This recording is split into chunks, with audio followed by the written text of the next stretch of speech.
whole narrative whereby like nitashusha unga, nitashusha like everything inakuaga tu kushushwa. Hakunaga kitu nye. As long as you're a politician, you're not innocent. And if they are working with commands, then you have choices you can make in your life. Seriously, like I cannot stand and tell you, Amka go kill so and so, and you just wake up and go kill that person. You should also use your common sense.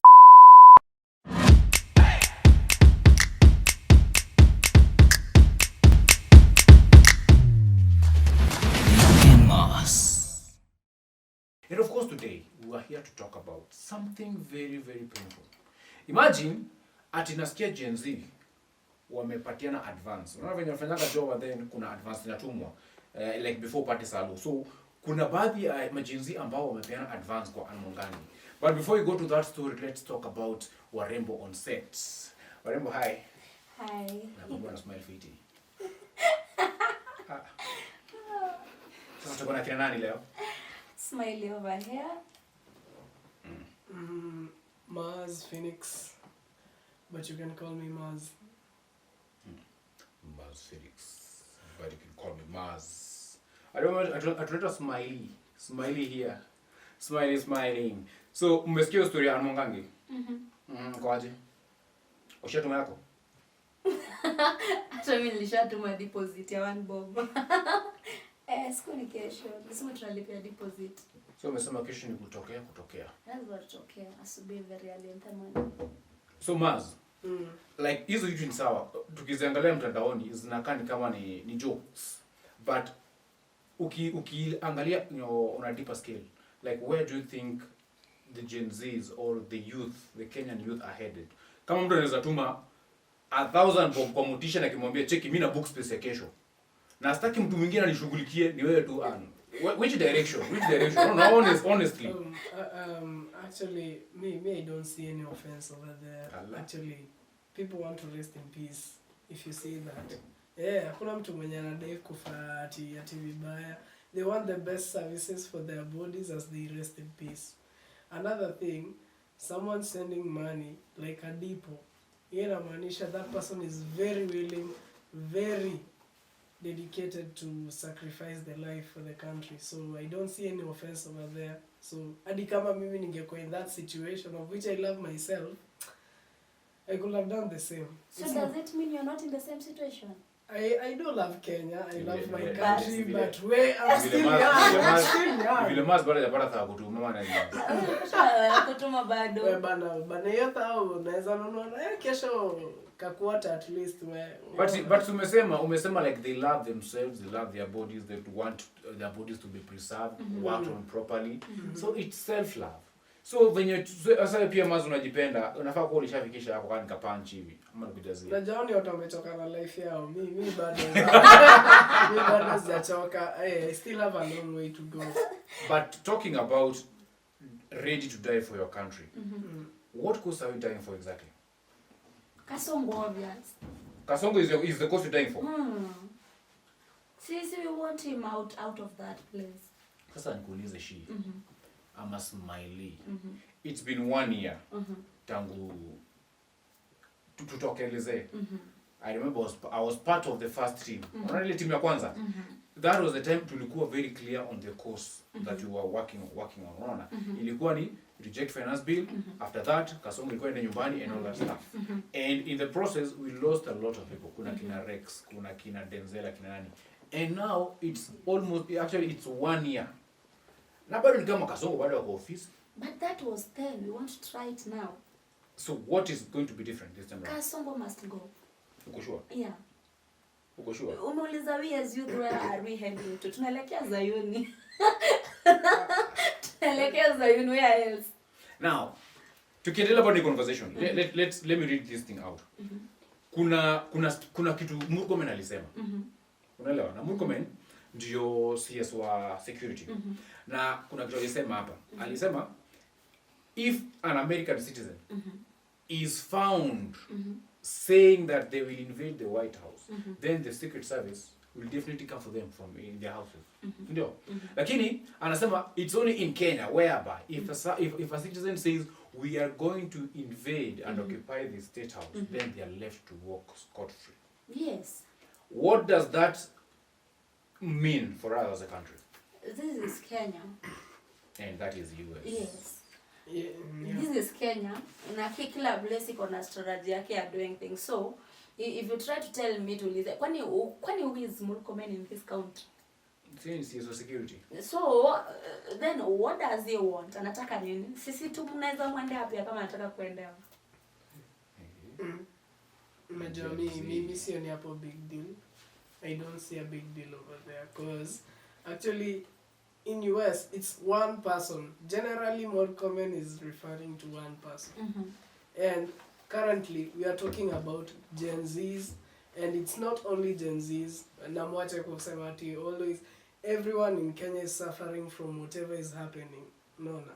So like you can't tell me that you're gonna pick up like niende nikuchukue Alex, nichukue Smiley, nijichukue, like hiyo kitu ita make sense. Itamaanisha like Kenya will be left like no place, no home. It will be scattered. A youthless state. Yeah. So I don't see any option because unaweza niambia like wanajeshi wote wanaweza ngangana na watu 56M. Hatuwezi. That's a big number. And hadi kama ni kusema tutamalizana so Lakini utasema 6M if you are assuming that everybody is going to participate in that course. But there will be thousands of them out there. Mtafika milioni? I don't know. Tutakuwa tumefika, but ukumbuke maandamano itakuwa Nairobi peke yake. It's all over the country. Sisi leo kuna watu wanasema wako barabara wanatoka ushago wanakuja Nairobi. Sure, watu wamefika Nairobi, wamefika CBD. Ndio maana pia uko hapa saa sita unajua hata wewe kitu around 5 utakuwa unaelekea CBD pia, just pretending to be good. Sema 5 hapa tunamaliza shoka tumeenda huko.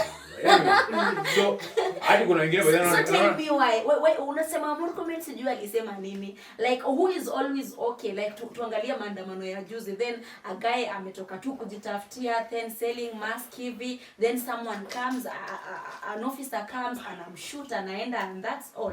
Then tell me why wanajeshi watakuwa kukuja kututafuta tusiende state house. Do you think they are also comfortable with that? You also tell me why Kasongo anakuja nasema tena anaambia watu ati msiuzie polisi woga. It is the responsibility as servicemen to protect the country. So how do you protect a country by killing a citizen? I don't understand. Do you know like society hapo may don't see any protection. You're protecting a citizen and then you're shooting someone who's selling mask. Mtu anajitafutia riziki surely. So I don't see any option hapo hivyo because sasa hapa ishakuwa brutality because hapa kuna kuwa protected. But there's a time there was a debate. Unakumbuka ile time yenye US kuwa kumewaka ati kuna jamaa aliuliwa na polisi. I think I wonder George something. George who? George Floyd. So George Floyd venye aliuliwa alikuwa black, alikuwa muuliwa na polisi whites. So watu walikuwa wanasema ati sijui mara ati hiyo ni police brutality, sijui Black Lives Matter. And then Kenya sasa the narrative was different. Watu walikuwa wanasema like police brutality iko Kenya. Right now the trending story in Kenya ni police brutality. Hata jana sijui tuchumi umepanda. Hata watu wamesahau. Watu wanasema tu like Kasongo with your police officers, we are tired, please pack your bag and go. And do you think the masked guy was still alive? Do you think alikuwa alive according to Wery? Okay, when alishutiwa, almost everyone, including me, we presumed that he's dead. But now, this is the family coming out to say that our son is still alive, although he is fully dependent on support machine. So it means in Kenya we just live in fear. We fear a lot. That is why you can come and say. Hakuna fear Kenya saizi hakuna fear Kenya. Like do you know? Wewe mnatuma thao anasema sio eti wewe mwangangi ngoja mimi nakuja kesho ni shughuli. Sisi tunajua tunaenda la, you know tomorrow is tomorrow. Yeah, you know tomorrow is tomorrow. Actually uja kama cross kwa comments. Kuna comments kadhaa nimekama cross kwa hizo video za Mwangangi.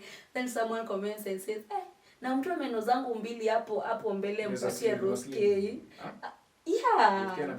Roske, yeah, and and the lady said, na Roske ameteseka kwa mikono ya Mola, tafadhali mpatie hizo meno mbili. Lakini Kenya tukosangi story. Tell me how in the midst of something very serious like this one. lazima tu tupate njia ya kuleta comedy in it. Mimi nishatuma sawa yangu nikikufa nishughulikiwe na ana. People have even paid for deposit. But I'm still generous. I'm donating my 2 teeth. Now, with the same story, I'm before to go into story again. Marz, on a scale of 0 to 100, what is the percentage? What's your boiling point?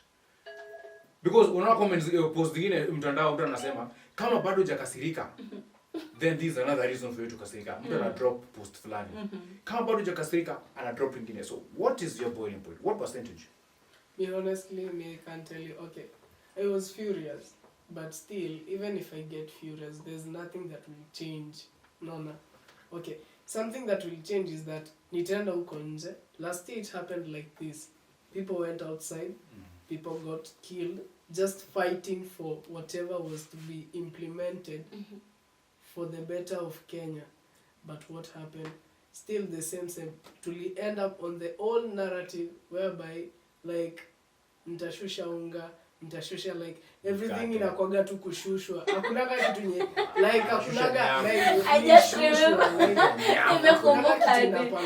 like yeah. Yani it's like people are trying to defend themselves, mostly politicians. Hakuna politician innocent hadi ukue aje hadi ujifunike kitambaya white, still I can see blood inside you. So politicians what? Yeah. So there's no one innocent. There's no one, as long as you're a politician, you're not innocent. So najaribu kusema like with politics comes with a share of like you just have, it's an occupation that comes with a share of, you just have to be corrupt. You'll always be corrupt. As long as you're a politician and you're reigning in anything, you'll always be corrupt. Is it an individual problem or it's a system problem? Unajua sasa kuna kama our government is full of cult. Like you going killing someone and assuming it's okay. It's like cult. As emergency kugeuka wote, kila mtu, hakuna mtu anajali. Unaona kila mtu like I saw Mwiti posting like nimetoka photoshoot kwa Baba T. You know Baba T, right? Nimetoka MC Chris na yeye akue yeye ndiye atakuwa MC wa matanga yangu. Then including there akasema Pastor Kanyari hata sijaenda kwake akuje aniombe. Then I'm telling Mwangangi. Mnapanga yani Yesu mnapanga mazishi yenu still alive. Yeah. And again unaona mpaka mtu mtoa eulogy yake at sunrise 203 sunset 2025 25th. I'm like, yo, you people, do you think everything is okay? It seems like it is a cult. Let me make you remember something. Unakumbuka ule jamaa fulani Coast. Huyo Pastor Ferrani alisema huyu mwenye watu walikula. Huyo unaitwa aje? Shakahola. Yule mmoja Shakahola. You know that guy wakati alikuwa anaenda jail, alisema you will regret this. So jana I came across a post watu wakisema, "Hey, tuchunguze huyu mtu." Nimefika tu inateramba na ango zote bana. It is not okay. No, it's me I don't see it as a cult. Lakini do you know, inaweza fika at a point as a patriot, someone who loves the country. Inafikaga at a point where you just get furious. Me at a scale of venye umeniuliza, at a scale of 0 to 100, totally I'm very angry. I'm so angry, but mimi kwenda huko nje then fighting, it won't solve anything. No. Okay, so I'll go. How would you advise the Genesis to go about it? Okay, the thing is that, okay, I know tumefanya protest for a long time, but even if we go outside there, it won't work.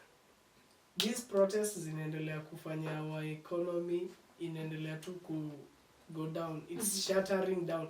Okay, ebu piga hesabu, how many days hatujafungua? How many losses have we gone?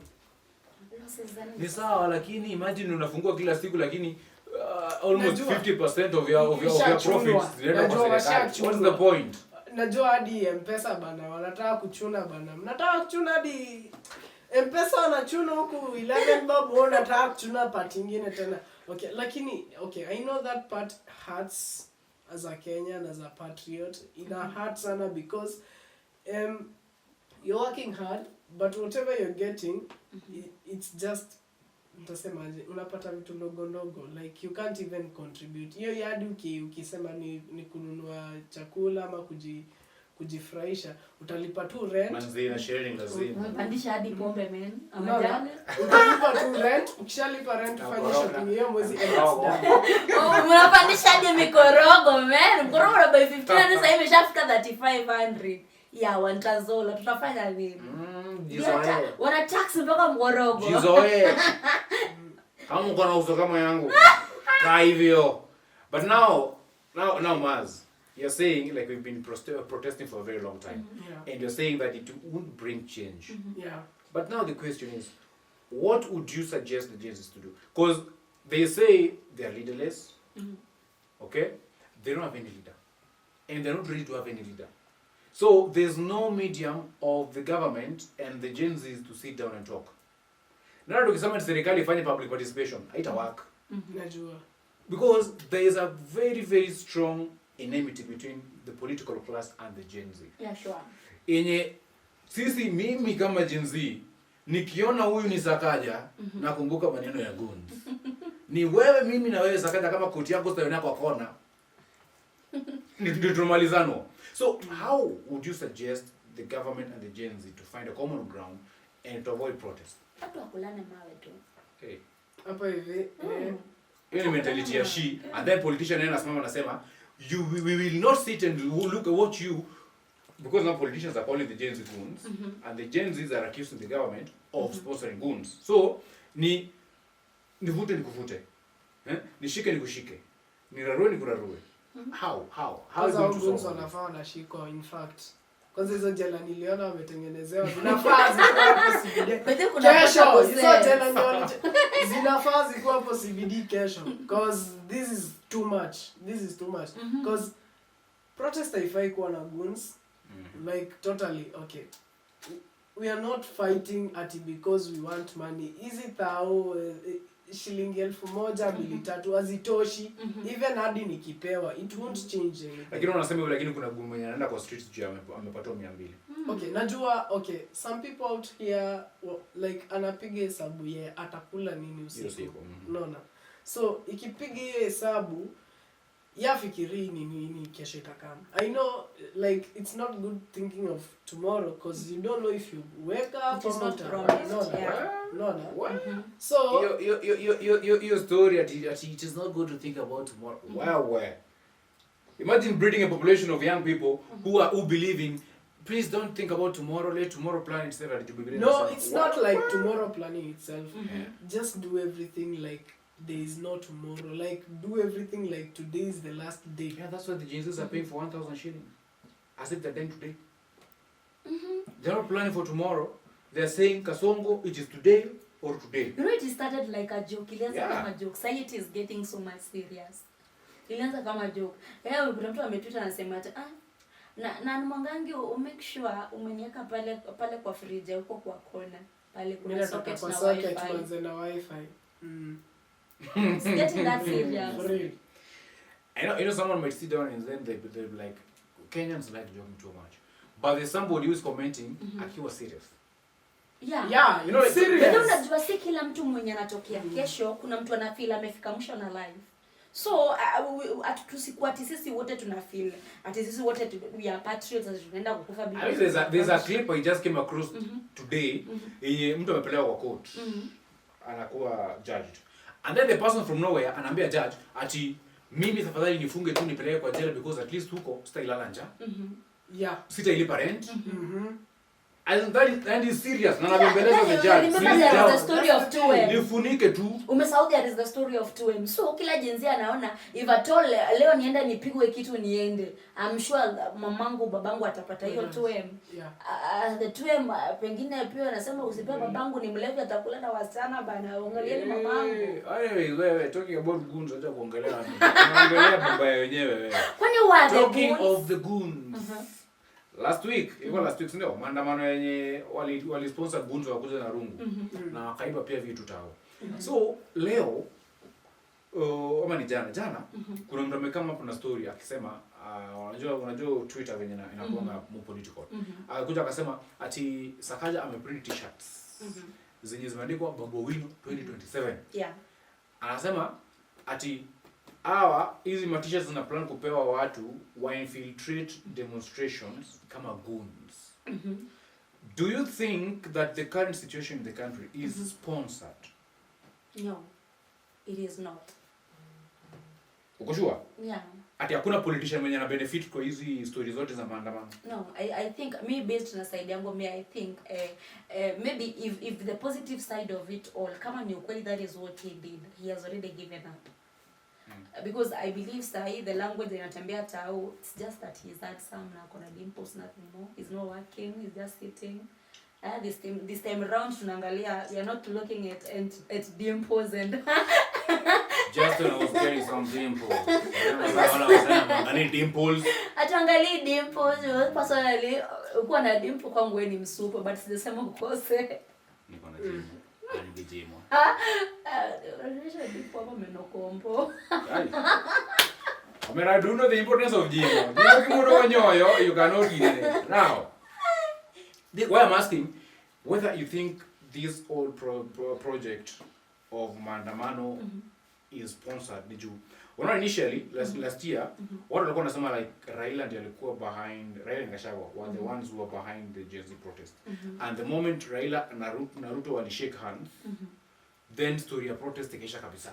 So the question is, hiyo ilikuwa last year. Waka shake hands, ikatulia. What about now that wako pamoja, lakini bado kuna maandamano? Is it still the same narrative of now Gachagua is only sponsoring it? Ama you think it is genuine patriotism from the Gen Z that is pushing them to go to the streets? I feel it's genuine. Like kwako, like you personally, nani amekusponsor? Like personally who has sponsored? Personally, mimi last year, I was very genuine.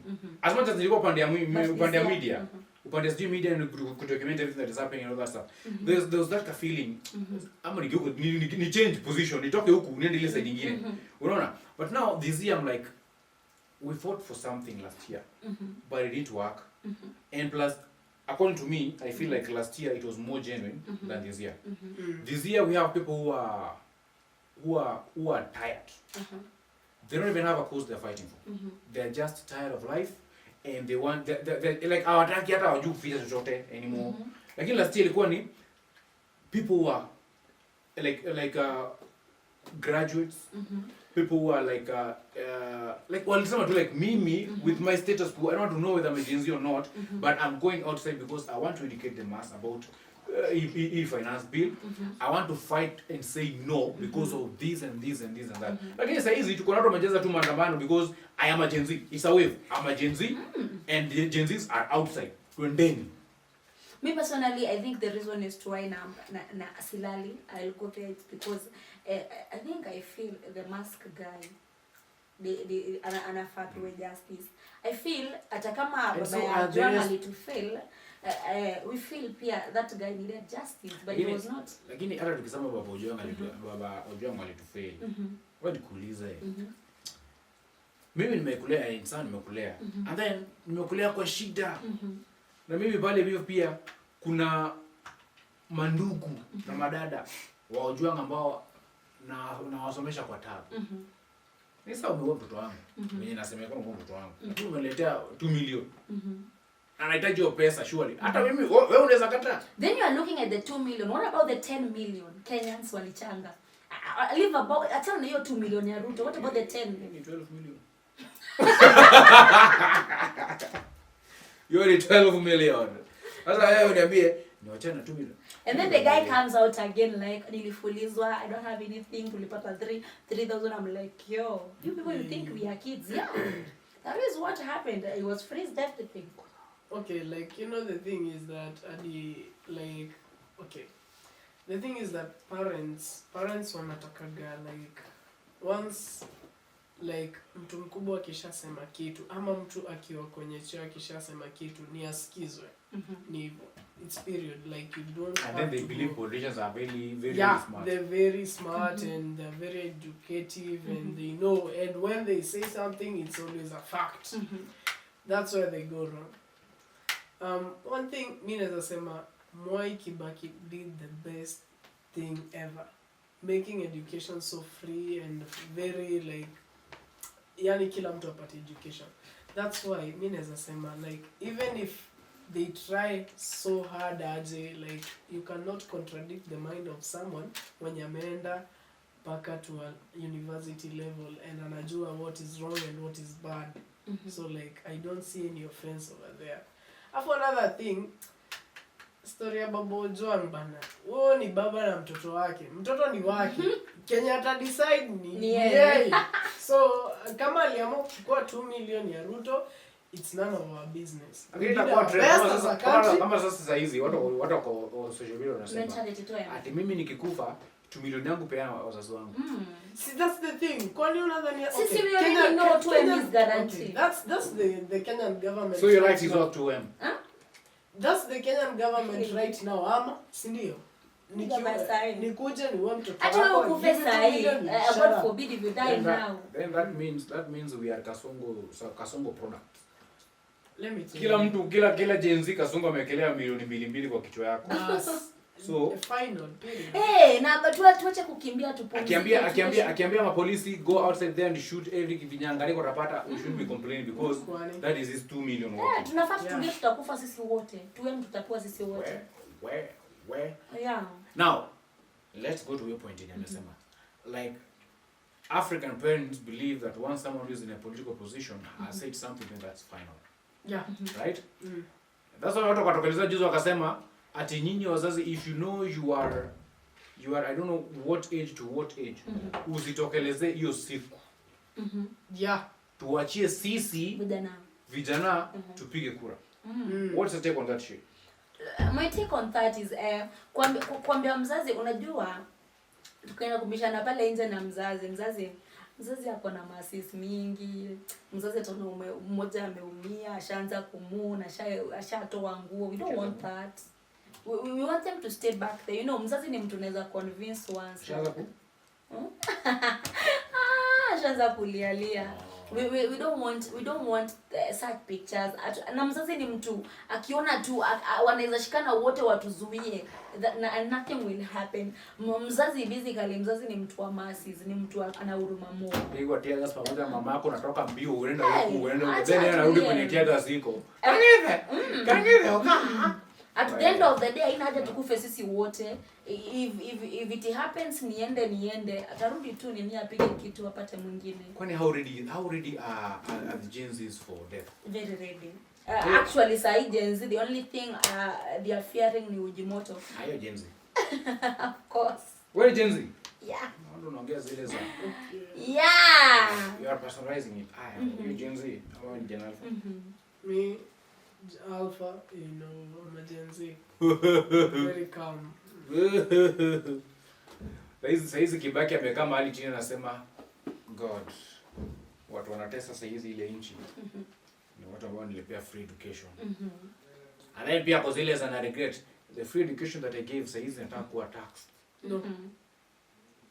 Because like right now huwezi niambia sijui like right now unajua tukigrow up kulikuwa na ile ngoma ya Kenya inji yetu hakuna matata.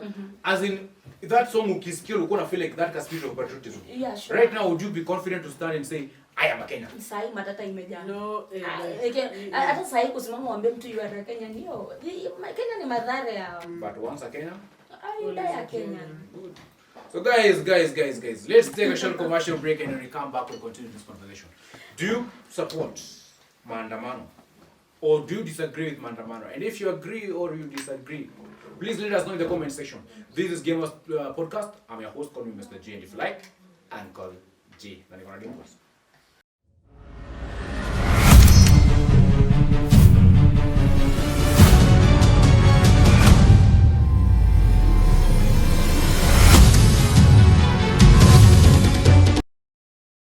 Welcome back, guys. So before 20 break, we were talking about where are we headed as a nation with the ongoing protests of Gen Z's kila mara, kila wakati. But now we are back, of course. This is your host, Mr. G. If you like, call me Uncle G. Together with Smiley and call me Marz. I'm Phoenix. Marz. So guys, tuanze na hapa. Now, tuliona president akitype pale X akisema, from silent patrols to critical intervention, police officers anchor our nation's peace. Every shift carries risk, yet they stand firm.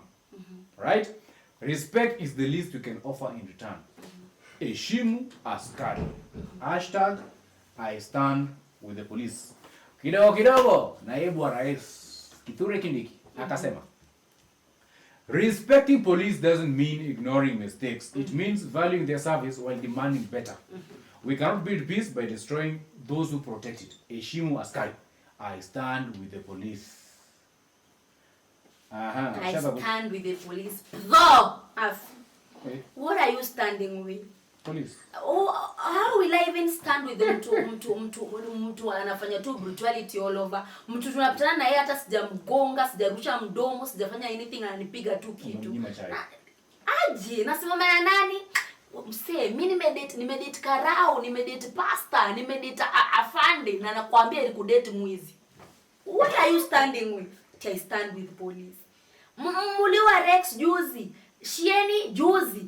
Tena juzi mkaua another guy from Ajuang. Juzi muliwa kijana wa Marz. I stand with police or Lundu Meru. What police are you standing with? Police mgani? Turudi hapa kwa umedate police, umedate pastor. Yo. Turudi tu hapa kidogo. Umedate police force yote. She an entire police force. I'm only date Kwani what if they are all the same? Hakuna team too different. As much as you are in that uniform, there is no one who is different. But now you see, what annoys me is the last statement in both cases. Heshimu askari, I stand with the police. It's okay, we accept that peace needs to prevail. But tell me how you as a deputy president would come and tell us that we cannot build peace while destroying the people who are protecting it. I mean, where ni polisi wangapi wameuliwa? Okay, now let me tell you. None, man, but who is God? Who is God? Mnatuua, Mungu anatulipishia, mnaenda kufa, dereva kufa, makanga na magari zenyu za takataka. Mnaingia huko mnakufa, mnajua wenyewe. So, what are you telling me to stand? How will I even stand with a police officer closer to me? Ati I stand with you. Ati respect yourself first, then I will respect you. What are you trying to convince me? Mtu anavaa uniform, mtu ajali, mtu anashoot, mtu hata ajielewi. Yaani mtu anaamka tu asubuhi akauze mask. Asubuhi, mask. How much is a mask? 10 bob. 10 bob. Labda alikuwa ameuza only 10 mask. That is 100 bob. Imagine you just killed a young Gen Z. Mwenye alikuwa anaona kuna future yake hapo mbele. And then the next statement mna make huku, sijui your honor, your excellency, your whatever, it's I stand with the police. Which police are we standing with? Mjiheshimu pia tuwaheshimu baba. Phoenix. Yeah. Calm the room. Mimi sina maneno because mimi honestly me I don't see police. Me see actually we have serial killers. These guys are serial killers because you can't tell me out of nowhere you just take a rifle with a bullet worth of I think it's 4 millimeters, and then you shoot like anyhow. Yani hadi wewe una akili tu bwana. Wewe hadi tunatu yani hadi lion inakushinda na humanity, like you it's like hadi you don't have that humanity, animality. Yeah. Like no like hadi makes sense cause I just like how do I start respecting the police if I isn't heshimu? Okay. The police is meant to protect me, not to shoot me. Wewe unanipiga tu risasi tu anyhow na hadi ushtuki, unakaa tu kama you walk majestically like you have from the crime nothing. scene. Hey, unaweza dhania is a diverse bwana. Okay.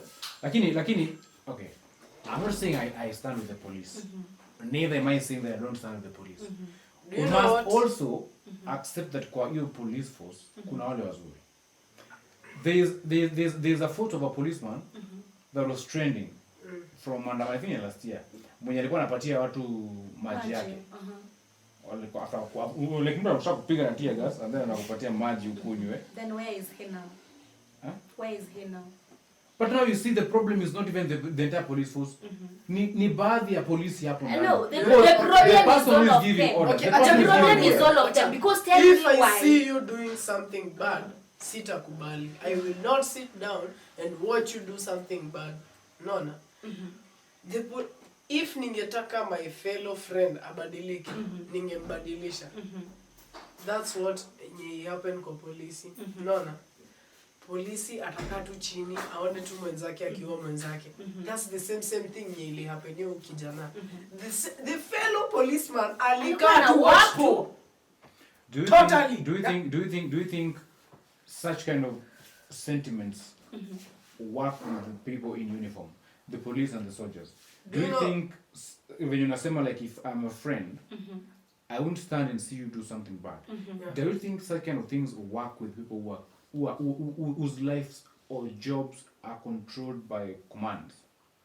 Now let me tell you, that's where... But even if they are working with commands, then you have choices you can make in your life. Like I cannot stand and tell you, Amka, go kill so and so, and you just wake up and go kill that person. You should also use your common sense. What is common sense for? Yeah. Then tell me, let me bring up a story. Kara walikuwa nitoa Fandideno. I don't know whether unajua Fandideno. That guy alikuwa na bring to positivity. Alikuwa anapita kwa mitaro in that uniform, anatoa sewages. He used to go kwa street kids. They build up in good. Now tell me where Fandideno is today. He's not even alitolewa kutoka Kenya, alitolewa kutoka post ya Nairobi, akapelekwa around huko Garissa. But that's what the government does. Yeah, because they understand when there is a good person within the area. Atawachomea. So what they do is what? Anawabadilisha wanaenda. So that is hiyo inamaanisha siwezi stand na wao. So how am I even standing with them? So but now you see from your example unasema Fandideno ni mzuri. But now wakubwa wake ndio wabaya. Because if Fandideno yeye kwa na makosa, yeye alitolewa tu hapa akapelekwa kwenye unasema alipelekwa just because he was doing good. Then you see you can't entirely say that the entire police force including akina Fandideno and the rest of them when wanapeana the magic maandamano ni wabaya. But people change. Unaona kama mtu ni mbaya. Okay. Do you know what? If the problem is from upstairs, then let them change. Change comes individually. Sawa? Kama gava ita change, then totally, sisi as Gen Zs, we are not backing off. We are going with whatever actually, we are mad. I'm angry. Totally, I'm angry. I'm so furious to a point where I don't want to listen to anything because hakuna kitu itaendelea, and knowing very well there's always, each and every time I'm trying to fight for anything right, I always get shot. Bah! Anyone innocent, shot. Again. Kama kawaida. Siyo ndio inakuwaga senya. Inakuanga language ya. Language. Okay, like if I try to talk anything that is factual, lazima I should be taken out. No. And maybe huyo kijana aliambia to the police, you guys are not doing the right thing, and that's why they took him down. I don't think hata huyo jamaa alipata chance ya kuongea haki. Then boom. I don't think that guy alipata chance ya kuongea. I think wale watu ni I feel nilikuwa naona watu ama walikuwa wamepanga hii stuff ya happen hivyo juu openly everyone is seeing cameras. Do you know, like, okay, it's like who does that? Okay, it's like sasa like maybe hadi walikuwa wamejiwekea like hiyo siku hawangetoka kama moja. Walikuwa message tag. Yeah, because they are ready to communicate. They want to pass a message. They're telling you, yo, msiende kwa streets. Seriously? Polisi peke yao.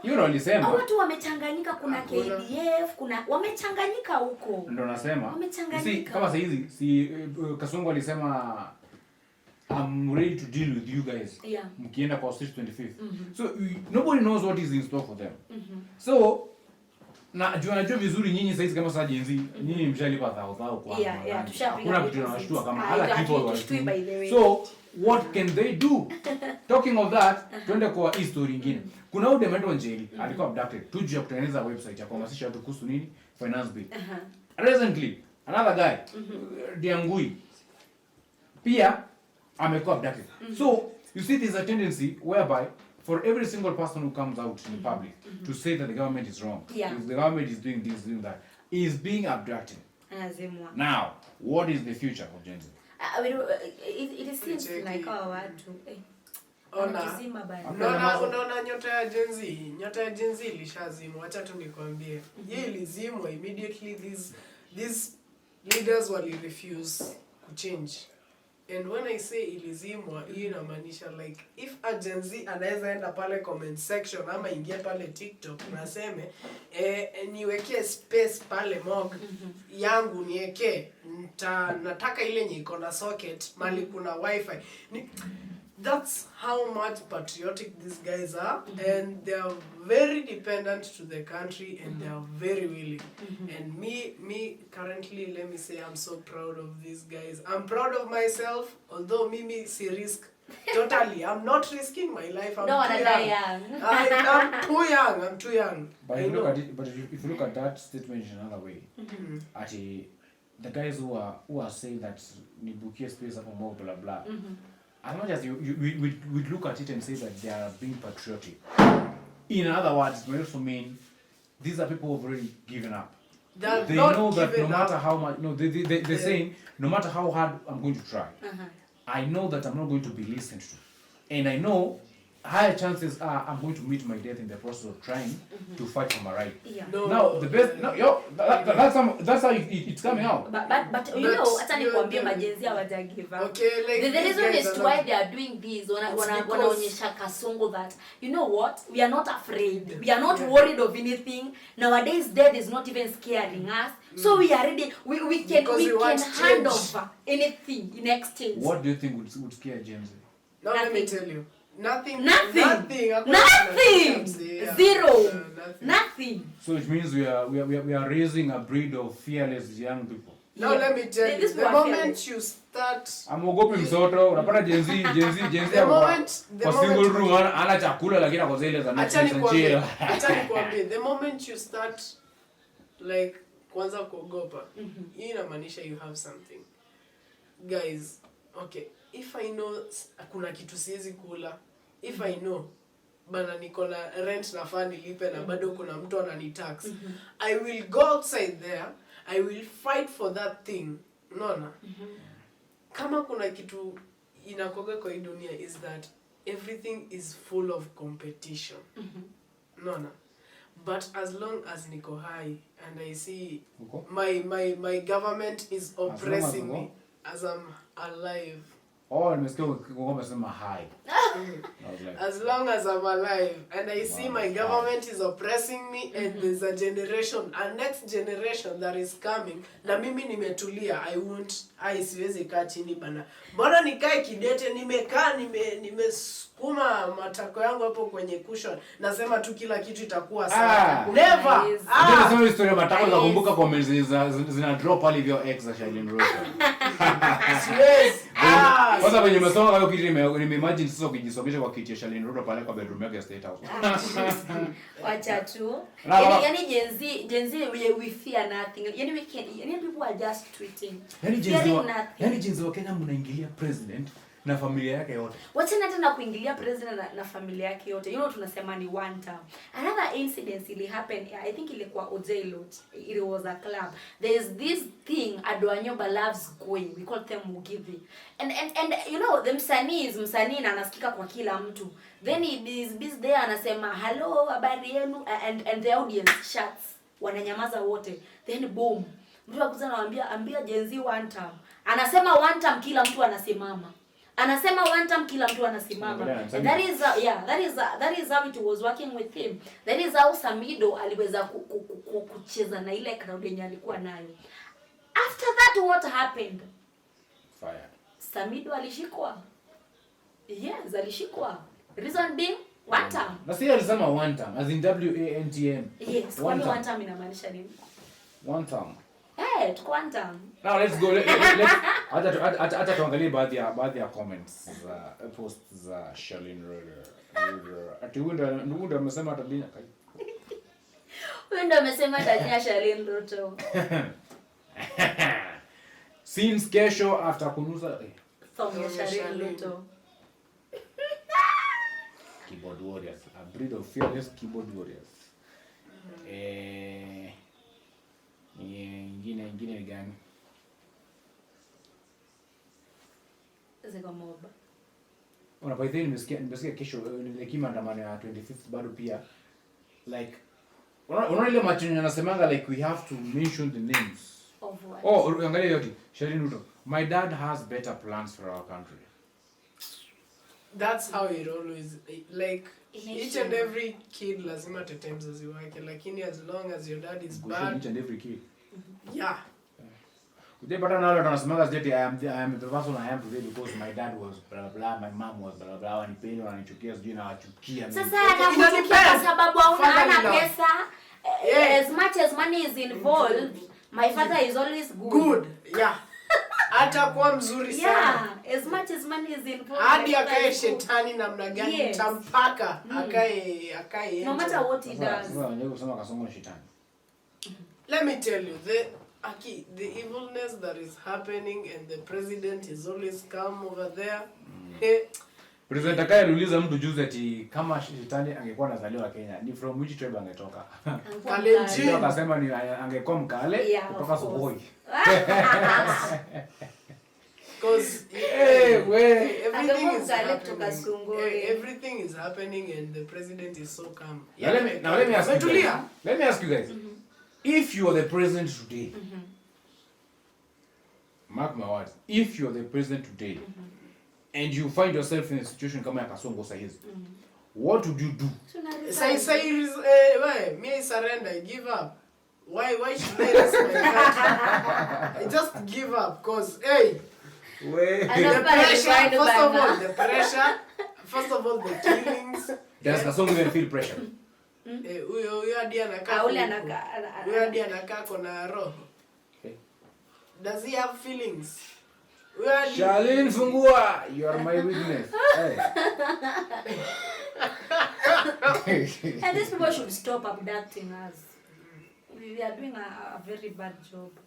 Whoever is paying them should be also be killed. As in they're doing a bad job in terms of abducting us? Yeah, wana tu abduct bana. Sasa utanitafuta uni abduct. Mimi sina kitu bana. Wani abduct niwe mamangu aje akiteseka bana. Ananitegemea na hiyo mbao unaokota kwa kanyari kila jioni. Usini abduct bana. Chana mimi nijisongesha na maisha. Sasa umesema unajua kidogo nifikirie unasema like they are doing a poor job in abducting you. So they should abduct vizuri. They should improve on the mechanism. Wanaanza kutumia helicopter, wacha kutumia Subaru. Kama Suliona juzi wazazi wengine wakisema bado hajapata watoto wao tangu last year 25th. Yeah, sure. So imagine tangu last year 25th kama kuna story, there's one story that really msumbua. A family was saying that mtoto wao maana last year alipigwa alishutiwa and then akakuwa signing Kenyatta na hakukuwa na sign sheet ya kuonyesha it was discharged. And from last year up to now hawajapata mtoto wao. No answers, no nothing. And do you think the government cares? No, they don't. They don't. So guys, as we wind up this conversation, it was very captivating. And of course, you as our viewer, you always have the opportunity to tell us, what do you think? Was this conversation interesting? Was it educating? What do you want us to add in our next episode? Now, unaenda maandamano kesho na kama uende ni kwa nini? Are you like Marz? What do you think is the direction that the country is headed? As a Gen Z or as a millennial or as a walitanga wale wengine? Baby boom mama. Wale wazee hivi. Wazee msitokeleze kutuambia sisi mara nyumba 10. So guys, let's have this conversation. 1 minute each. Talk to your Gen Z fellows. I'm not a Gen Z. Tuanze na Marz. Ongelesha raia. Kamera yako ni ile. Me first of all. Siati I'm so young. I still have life bana. Lazima kwanza nikule raha vizuri. Siati I'm not going to not go for the maandamano thing, but still I'm too young. It's like, okay, I'll fight for my country. How? Online. Kwenye simu. Lakini story ati ya kwenda kukutana tear gas. Ya last year ilitosha. For real. Aijisha kwa mwili bado. Hapana. Haya bado. I'm still recuperating from that tear gas. na maji ya pilipili. Sitaki maneno. Sijui kama walirefill bado pilipili kwenye maji, so but guys, when you mnendo huko kesho, me whatever I can tell you is that you don't take like a team, your work is not being like, you guys are doing a great thing, and I'm proud of you. I'm proud of myself too. I'll be fighting on the DMs, ndakuwa online pale X, kila social media platforms at Phoenix Marz mtanipata huko. So yeah, otherwise good luck when you're wanaenda tao kesho. Good luck. Good luck, Jonathan. Kwanza nichoma gari hii sawa hiyo story. Smiley. Yo. Ongelesha majenzi wako. It is already a morning. We are ready for it. Saa hii ni kuamka. Hata sidhani tutaoga, hatuja sweat. Beba hiyo charger. Unaweza pata mali, unaweza piga kitu socket. Beba hiyo sweater. Beba Colgate na sorry itakuwa mzigo wewe. Sio unakimbia paka anafanya unataka kwa sweater. Wewe ni mzigo. Sweater ni mzigo. You guys, tusichoke. Tulisema kutoa nguo ni kuoga. Early in the morning. We just wake up. Amka asubuhi, piga sala, ambia Mungu asante. Atujui tutarudi ama tutarudi. We are ready for it. Unaweza kitanda just in case. Just in case of anything. In case of anything that is not going to happen. Guys, Mirimangangi is always ready. Tell my mom I did my best. Tell my mama I did my best. Otherwise kesho CBD mapema, pia Dedan Kimathi atakuwa hapo. Niliona alitoka kwa post hapo juu. Tusimame. I stand with the police. Labda tusimame na nyinyi kwa kaburi. Yeah. That's it. Somebody once said that the nations zinaangukanga because of the silence of the good people. Because kuna wale wanagopanga kusema this is wrong. Kama Marz anasema I am very proud of you my fellow Gen Zs, but I as Marz I cannot come and I won't come. But I support you online. This is a war that has now come out from the social media platform to now the ground. Ni kama sasa hizo ukifuatilia stories za Israel na Iran. Sasa hizo unaona kama US imeanza kuingilia kidogo. Unaona? As in ni sawa vita inaanzanga kama Cold War. Like people talk, we started by, if you can remember, this war started online. We reject the finance bill. It is an impunity that is being bestowed upon the people of this country by the government. We say no to this, no to that. And then kidogo tukaona kama serikali isomangi. Tunawarusha DMs ni kama kina Murkomen na waingie DMs, akina Itumbi. And then all of a sudden now you say enough is enough with social media. Now let's hit the streets. And that's how it started. So, step by step, streets, blah blah blah, mambo ni gula, tuta-retaliate. But now what I'm going to tell everyone outside there, kesho tukifika ground, tuhakikisha kwamba we are staying safe. Ni sawa tushalipa depo, lakini depo as much as nina refundable tutambia Mwangangi tuweke for the next 10 years. So kesho tukua safe lakini tupambane. Guys, stay locked. This was Gamers Television, of course this is Gamers Podcast, and I'm your host, call me Alex Otieno. If you like Mr. G, nakipenda sana Uncle G, of course, because I'm an uncle to many. Guys, until next time, bye. Story ya kuretaliate muache. Lazima ngumi ni ngozi. Wete. Unasikia pu. Ndio chini ya leo. Eh.